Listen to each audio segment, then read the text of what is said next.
Hello दोस्तों, आपका स्वागत है हमारे स्टडी के चैनल पर। तो आज हम इस वीडियो में पढ़ेंगे अभाज्य गुणनखंड से महत्तम और लघुत्तम निकालना, यानी कि अंकगणित के मूलभूत प्रमेय से लघुत्तम यानी लस्य और महत्तम यानी मासा निकालना। तो हम लोग पिछला क्लास में हम लोग पढ़े थे अंकगणित का मूलभूत प्रमेय, और उससे भी इम्पोर्टेंट चीज पढ़े थे कि गुणनखंड कैसे निकालें। तो आपको गुणनखंड निकालना नहीं आता है तो पिछला वीडियो देख सकते हैं। आज इस वीडियो में अभाज्य गुणनखंड विधि से यानी अंकगणित के मूलभूत प्रमेय से लासा और मासा निकालना सिखाएंगे। तो पहले डेफिनेशन देख लेते हैं दोस्तों। महत्तम समापवर्तक लघुत्तम समापवर्तक कहते किसको है? तो महत्तम समापवर्तक यानी HCF, इसको HCF भी इंग्लिश में कहते हैं। इसे क्या कहेंगे? दो या दो से अधिक संख्याओं का मासा वह बड़ी से बड़ी संख्या होगा। दो या दो से अधिक संख्याओं का मासा वह बड़ी से बड़ी संख्या होगा जो दी गई संख्या को पूरा पूरा विभाजित करे। यानी कि जो दिया गया संख्या रहेगा उसका मासा वह बड़ा से बड़ा संख्या होगा जो उसको पूरा पूरा विभाजित कर दे। जैसे में उदाहरण लेते हैं 4 और 8 का मासा। 4 और 8 का महत्तम निकालना है हम लोग का, महत्तम समापवर्तक। तो 4 और 8 का महत्तम समापवर्तक निकालेंगे तो 4 आएगा। तो जो दोस्तों ये 4 है ये दोनों संख्याओं को विभाजित कर देगा। और ये जो है इसका मासा सबसे बड़ी संख्या है। 4 से बड़ा वैसे कोई संख्या ना है जो इन्हीं के भाग दे, यानी सबसे बड़ा का में देखना है कि कौन भागा दे दे। वैसे 10 और 25 का मासा निकालना है यानी महत्तम। तो हम लोग देखेंगे क्वेश्चन कौन बड़ा का संख्या है जो दोनों को भागा दे दे, यानी कि सबसे बड़ा संख्या जब मासा निकालेंगे ना तो 5 आएगा। तो ये 5 जो है ना इसे दोनों को भागा दे देगा। तो महत्तम और लघुत्तम निकालना हम लोग पिछले कुछ क्लासेस में डिस्कस कर चुके हैं, तो आप उसका भी वीडियो देख सकते हैं। ये तो दोस्तों महत्तम समापवर्तक हो गया। क्या कह रहा था? दो या दो से अधिक संख्या, यानी दो संख्या रहेगा चाहे इससे ज्यादा। मासा वह बड़ी से बड़ी संख्या होगा, यानी बड़ा से बड़ा वह संख्या होगा जो दी गई संख्या को पूरा विभाजित कर देगा। दिया गया संख्या रहेगा उसको पूरा विभाजित कर देगा। तो ये तो था महत्तम समापवर्तक। अब हम लोग पढ़ते हैं लघुत्तम समापवर्तक। दोस्तों इसको LCM भी कहते हैं, इंग्लिश में क्या कहते हैं? LCM भी कहते हैं। देखते हैं इसका डेफिनेशन। दो या दो से अधिक संख्याओं का लसा, यानी दो या दो से अधिक संख्या रहेगा, इसमें भी दो संख्या रहेगा चाहे इससे ज्यादा रहेगा। का लसा वह छोटी से छोटी संख्या होगा, यानी वह छोटा से छोटा वह संख्या जो पूरे प्रत्येक को विभाजित कर दे। यानी कि छोटा से छोटा वह संख्या लेना है जो दोनों को विभाजित कर दे, जितना संख्या रहेगा सबको विभाजित कर दे। जैसे में 8 और 12 का लघुत्तम निकालना है। ठीक, लघुत्तम निकालना है दोनों से, जो उनमें से प्रत्येक से, यहाँ पर कौन नहीं होगा दोस्तों, प्रत्येक से कर दीजिएगा, यानी उनमें से उन प्रत्येक से, यानी फिर से देखते हैं दोस्तों। दो या दो से अधिक संख्या का लसा वह छोटी छोटी संख्या होगा जो प्रत्येक से विभाजित हो जो प्रत्येक से विभाजित हो। ठीक है, जैसे दोस्तों 8 और 12 का मासा देखना है तो वैसे छोटी से छोटी संख्या देखना है जिसको 8 भी भागा दे सके, 12 भी भागा दे सके। तो सबसे छोटी संख्या जब निकालेंगे तो 24 आएगा। 24 से छोटा वैसे कोई संख्या ना है दोस्तों जिसको 8 भी भागा दे सके और 12 भी भागा दे सके। देखिए 8 से 3 बार में 24 कट जा रहा है, 12 से 24 2 बार में कट जा रहा है। तो छोटा से छोटा संख्या लेना है। तो वैसे 15 और 20 का लघुत्तम निकालेंगे ना यानी लसा तो 60 आएगा, यानी कि छोटा से छोटा संख्या लेना है जो दोनों संख्या से भाग लग सके। यानी कि 60 को जब 15 से भाग देंगे तो 4 बार में कट जाएगा और 20 से भी भाग देंगे तो कट जाएगा। तो ये दोस्तों लघुत्तम समापवर्तक है, ये है, और ये है महत्तम समापवर्तक। तो हम लोग दोनों डेफिनेशन देखेंगे। एक उदाहरण लेते हैं दोस्तों, क्वेश्चन 36 और, आप लोग पहले क्वेश्चन से पहले इसको उतार लीजिए, वीडियो रोक लीजिए और इसको उतार लीजिए, उसके बाद हम आगे क्वेश्चन बताते हैं।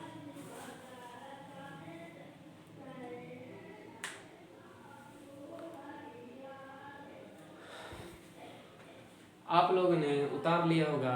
अब हम लोग उदाहरण देखते हैं। क्वेश्चन में कह रहा है दोस्तों 36 और 50, ये 36 है दोस्तों, 36 और 50 का मासा यानी महत्तम और लसा यानी लघुत्तम अंकगणित के मूलभूत प्रमेय से निकालें। यानी कि अंकगणित का मूलभूत प्रमेय से इसका महत्तम और लघुत्तम निकालना है, यानी कि अभाज्य गुणनखंड विधि से महत्तम लघुत्तम निकालना। तो आइए बनाते हैं दोस्तों, कैसे बनाया जाता है। तो सबसे पहले दोस्तों हमने पिछला क्लास में गुणनखंड निकालना सिखा दिया है। तो ये जो 36 है और 50 का गुणनखंड लिखेंगे कितना होगा। तो 36 का पहले गुणनखंड यहाँ निकालते हैं, ठीक है। 36 का गुणनखंड जब निकालेंगे, 36 का गुणनखंड निकालेंगे यहाँ पर साइड में निकाल लीजिएगा। तो कैसे निकालना सिखाए थे, सबसे छोटा छोटा भागा देना। 2 से पहले भागा देंगे, 2 से 18 बार में। अब इसको देंगे 2 से फिर भागा 9 बार में। अब 2 से नहीं लग रहा है, 3 से भागा देंगे, 3 से लग जाएगा, 3 से 3 बार में। 3 से 3 आया, इसका अभाज्य गुणनखंड लिखेंगे।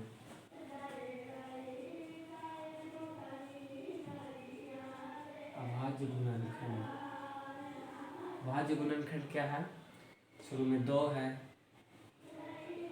गुने, फिर क्या है, फिर 2 है, फिर 3 है, फिर 3, यानी 2 गुने 2 गुने 3 गुने 3। अब देखते हैं दोस्तों कि जो 2 है से कितना बार है, 2 बार है, 2 बार है 2, तो 2 के पावर 2 लिख देंगे, ठीक है। 3 कितने बार है दोस्तों, 2 बार है, 3 के पावर 3 लिख देंगे। तो हो गया अभाज्य गुणनखंड, किसका हो गया दोस्तों, 36 का।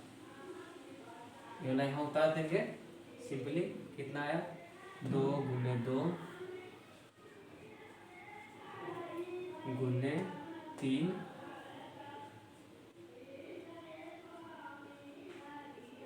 गुने 3। तो जब यहाँ लिखे तो 2 कितना बार है दोस्तों, 2 है, 2 बार, यानी 2 के पावर 2 गुने 3 कितने बार है दोस्तों, 2 बार, तो 3 के पावर 2। तो ये तो हो गया 36 का दोस्तों। वैसे ही हम लोग निकालेंगे 50 का। तो ये वाला रफ में आप लोग उतार लीजिए, इसको हम लोग मिटाते हैं, उसके बाद 50 का निकालते हैं। तो आप लोग उतार लिए होंगे, अब हम लोग इसको 50 को निकालते हैं, ठीक है। 50 का गुणनखंड करते हैं।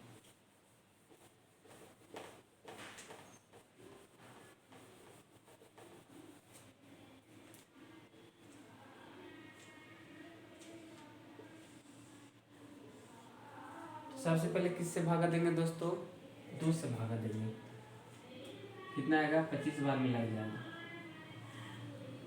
अब कितना से भागा देंगे, 3 से, 3 से नहीं कटेगा, 2 से भी नहीं कटेगा, 3 से नहीं, तो आप किससे, 5 से भागा देंगे,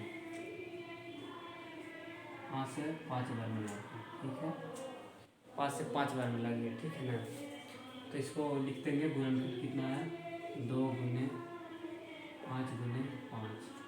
इसको क्या आया, 2 कितने बार दोस्तों, 1 बार, तो 2 के पावर 1 लिख भी सकते हैं, नहीं लिख सकते, कोई दिक्कत नहीं। और 5 कितने बार है, 2 बार, 5 के पावर 2। ये आ गया दोस्तों अभाज्य गुणनखंड 50 का। तो लिख देंगे कितना है, 2 गुने 5 गुने 5, 2 गुने 5 गुने 5, ठीक है। अब क्या है दोस्तों, इसका ये वाला फॉर्म लिखेंगे, 2 कितनी बार है, 1 बार, गुने 5 है 2 बार, ठीक है दोस्तों। तो ये तो हो गया इसका गुणनखंड। आप लिखते हैं कि गुणनखंड से हम लोग महत्तम और लघुत्तम कैसे निकालते हैं, वो हम लोग देखते हैं। हम लोग अब देखते हैं महत्तम और लघुत्तम कैसे निकालेंगे। हम लोग गुणनखंड क्या है दोस्तों, पहला का गुणनखंड आया 2 का पावर 2, ठीक है, इसको अच्छे से लिख देते हैं, और 3 के पावर 2। और इसमें क्या है दोस्तों, इसका आ गया 2 का पावर 1 और 5 का पावर 2, ठीक है। तो महत्तम निकालने के लिए सबसे पहले देखेंगे कि जो आया दोनों में कॉमन क्या है, दोनों में उभयनिष्ठ क्या है। वैसा संख्या, वैसा अंक है जो दोनों में मौजूद हो। तो वैसा कौन अंक है जो दोनों मौजूद है, 2, 2 है दोनों मौजूद, 3 दोनों में नहीं है, तो 3 को हम लोग नहीं लेंगे, 2 मौजूद है 2 को लेंगे। 5 सिर्फ एक में, दोनों में नहीं है, तो नहीं लेंगे। हम लोग को कौन मिला, 2 मिला, 2 मिला, दोनों में है। तो दोनों में देखेंगे कि सबसे कम पावर केकरा पर है, सबसे कम पावर एकरा पर है, 2 के पावर 1 वाला, तो कम वाला ले लेंगे। इसका महत्तम क्या आ गया दोस्तों, 2 आ गया, ठीक है। महत्तम क्या आ गया, 2। महत्तम कैसे निकालते हैं, पहले देखते हैं कि दोनों में कौन मिल रहा है। 2 मिल रहा था दोनों में, तो 2 लिख दिए। और देखेंगे 2 के पावर 2 भी है, 2 के पावर 1 है, कौन वाला लिखे, तो जो छोटका पावर रहेगा उसको लिख देंगे। मान लीजिए 2 के पावर 5 और 2 के पावर 6 मिल जाता, तो कौन वाला लिखते हैं? 2 के पावर 5 लिख देते, ठीक है। अब मान लीजिए दोस्तों 2 को मिल जाता, तब मान लीजिए तीनों मिल जाता, अभी तो इसमें नहीं है, मान लो 2 भी मिल जाता और 3 भी मिल जाता, मान लो 2 के पावर 1, 3 के पावर 2, तब कैसे लिखते? तो गुना कर देते सिंपल, 2 के पावर 1 गुने 9, 9 गुना 18, ये हो जाता। ये सब आगे पढ़िएगा। इसका माध्यम कितना आ गया? 2, ठीक है। समझ गए कैसे? छोटा से छोटा संख्या लेना, यानी कि दोनों में जो मिलेगा अंक उसका छोटा लिखना है। तो अब हम लोग लगाते हैं लघुत्तम यानी लासा। लासा में दोस्तों जितना अंक रहेगा सबको लिख देना। तो कितना कितना आ जाएगा? 2 आल है, 3 आल है, 5 आल है। 2, 3, 5 के अलावा तो कोई नया दिख रहा है, ये भी 2 है, तो दोनों में से एक ही को लिखेंगे। 2 आ रहा है लघुत्तम, 2 आ रहा है, 3 आ रहा है,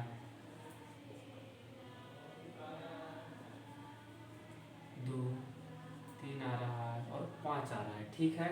2 आ रहा है, 3 आ रहा है और 5 आ रहा है, ठीक ना। तो अब देखेंगे इसमें बड़ा कौन है? 2 भी है, 2 तो दोनों में मिल गया, तो बड़ा वाला कौन है? 2, और इसका पावर 2 है तो लिख देंगे 5 वाला बड़ा वाला पावर 2। तो इसका लघुत्तम कितना होगा दोस्तों? जब सोल्व करेंगे तो 2 के पावर 2 यानी 4 गुने 3 के पावर 2 यानी 9 गुने 5 के पावर 2 यानी 25, 25 चौक 100 यानी 900। इसका लघुत्तम कितना आ गया? 900 आ गया। इसमें बड़ा वाला लेते थे दोस्तों लघुत्तम में, हम लोग महत्तम में कौन लेते थे? छोटका लेते थे, जो दोनों में मिल रहा है से, अगर मिले चाहे ना मिले सब उतार देना है, जितना अंक आ रहा है और सबके बड़ा वाला लेना है। समझ गए दोस्तों? ये हो गया महत्तम, ये हो गया लघुत्तम। आज हमने देखा अभाज्य गुणनखंड यानी अंक गणित के मूलभूत प्रमेय से लासा और मासा निकालना हम लोगों ने सीखा है। इसको आप लोग उतार लीजिए। इसका आगे हम बताते हैं फार्मूला, जो महत्तम या लघुत्तम में दोनों में से कोई एक पता रहेगा तो दूसरा निकाल सकते हैं। जैसे मान लीजिए हम लोग को पता है महत्तम, तो लघुत्तम हम लोग निकाल सकते हैं। मान लीजिए महत्तम और लघुत्तम पता है, तो पूछेगा कि कौन सा संख्या को है, तो उसको बारे में हम लोग डिस्कस करते हैं। आप लोग इसको उतार लीजिए, उसके बाद हम लोग डिस्कस करते हैं। वीडियो रोक लीजिएगा और अच्छे से नोट्स बनाते हुए उतारिएगा, ठीक है।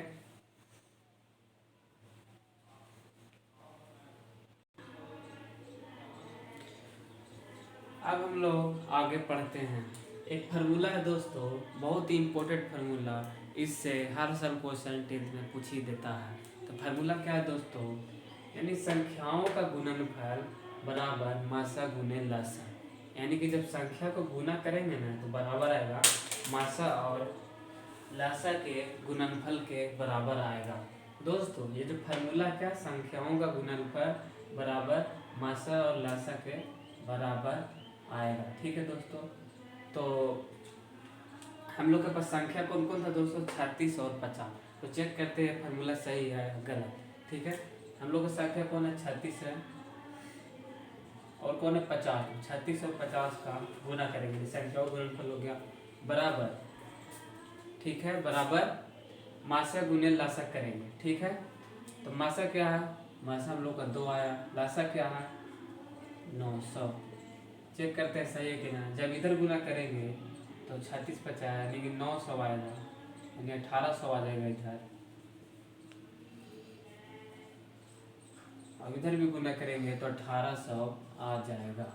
यानी कि हम लोग का ये फार्मूला है दोस्तों, ये सही है, यानी कि ये फार्मूला बहुत सही है। यानी कि बताइए दोस्तों, हम लोग इधर का पता रहेगा संख्या, ये मासा पता रहेगा तो लासा नहीं निकल जाएगा, अगर लासा पता रहेगा तो मासा नहीं निकल जाएगा। तो यही फार्मूला है। इसको हम लोग कैसे लिखते हैं दोस्तों? एक और फॉर्म में लिखते हैं। मान लीजिए इसको मान लेते ए, 36 को मान लेते ए बराबर 36 और बी बराबर मान लेते 50, तब क्या होता है? ये था लासा और ये क्या है? ये था मासा भलो, ये मासा था, किसी को भी आगे पीछे लिख सकते हैं, कोई दिक्कत नहीं है, और ये था लासा, ठीक है। इसको ऐसे भी लिख सकते हैं, यानी संख्याओं का गुणनफल बराबर मासा गुने लासा। ये होता है फार्मूला दोस्तों। इस पर क्वेश्चन भी हम लोग बनाएंगे आगे। अभी इसको आप लोग उतारिए।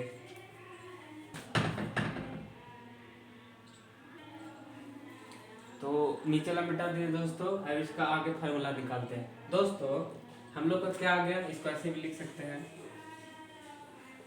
लासा गुने मासा बराबर संख्याओं का गुणनफल, यानी a गुने b। संख्या तो हम लोग मान लिए क्या, संख्या बराबर हम लोग मान लिए हैं a बराबर 36 और b बराबर 50, यानी a भी मान लिए हैं।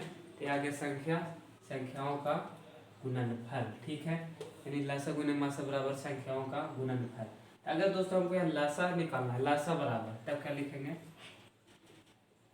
लासा बराबर तो a गुने b बटा मासा। ये क्या आ गया दोस्तों, लासा का फॉर्मूला, यानी मासा हम लोग को पता रहेगा, संख्या पता रहेगा, हम लोग को क्या निकल जाएगा, लासा। अगर दोस्तों यहाँ से मासा निकलना रहेगा तब तो मासा बराबर a गुने b, और ये भागा में चला जाएगा, क्या चला जाएगा, लासा भागा में। लासा भागा में ये फार्मूला कौन सा हो गया, मासा बराबर, ठीक है। तो दोस्तों ये जो दो फार्मूला है बहुत ही इम्पोर्टेंट है, समझ गए दोस्तों। इससे क्वेश्चन बहुत सारा बनेगा। तो आज यही रहने देते हैं दोस्तों, अगले क्लास में इससे आगे हम लोग पढ़ेंगे। तो आज आप लोग यहाँ तक रख के ये फार्मूला और ये फार्मूला और ये फार्मूला आप लोग याद कर लीजिए, कारण ये इसी से ये फार्मूला बना है। अगले क्लास में हम लोग क्वेश्चन बनाएंगे, यानी प्रश्नावली 1 भी चालू कर देंगे, यानी क्वेश्चन एक एक क्वेश्चन बताएंगे दोस्तों। आप लोग कुछ बनाइएगा, आपसे ज़रूर बनेगा क्वेश्चन, क्योंकि हमने थ्योरी कंप्लीट कर लिया है। नहीं बनेगा तो कोई दिक्कत नहीं है, अगले क्लास में हम एक एक क्वेश्चन का सोल्यूशन कराएंगे। तो आज के लिए ही रहने देते हैं दोस्तों। चैनल को सब्सक्राइब कर लीजिएगा और इस वीडियो को लाइक करिएगा और अपने दोस्तों के पास शेयर करिएगा, जिससे उनको भी अपने पढ़ने में हेल्प हो सके। तो धन्यवाद दोस्तों।